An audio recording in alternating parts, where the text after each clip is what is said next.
Hello, this is Dr. Ajit Naidu from Cardiovascular Institute of the Shoals, and today we're going over non-surgical interventions for peripheral arterial disease. In this office, we're able to do this in our outpatient cath lab, so you can avoid going to the hospital.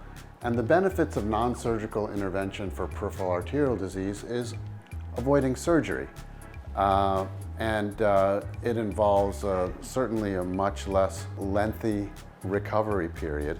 The benefits of that is that people are able to go home the same day after they have their procedure. The case I would like to go over today is a case of a 60-year-old female.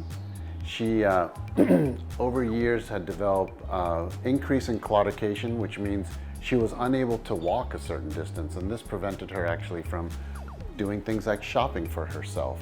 Caused her discomfort even when she was sleeping at night. She complained of things like heaviness in her legs, pain with walking, cramping in her calves when she walked.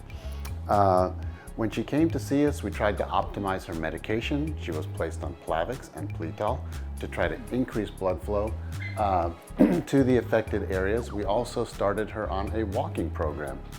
After these interventions were unsuccessful, we decided to help the blood flow in her legs by reestablishing the flow through the areas that were blocked in her leg.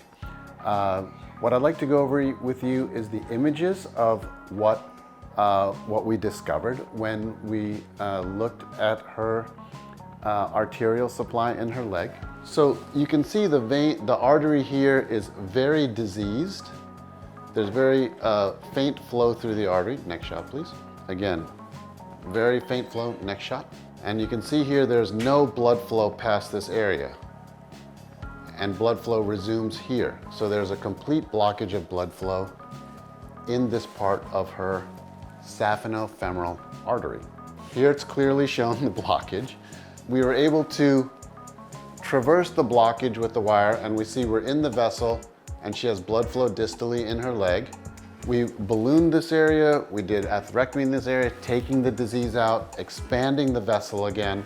This area was also diseased, we treated that area. A stent was placed, and you can see flow has been reestablished through this area. You can see blood flow is continuing through this area. Again, we treated this area with a balloon. Next, we stented this area here. You can see blood flow is reestablished. I guess the shots are very quick since we try to use the minimal amount of dye possible. The patient did very well during the procedure. She recovered well and went home that day. That's the type of work that we do here.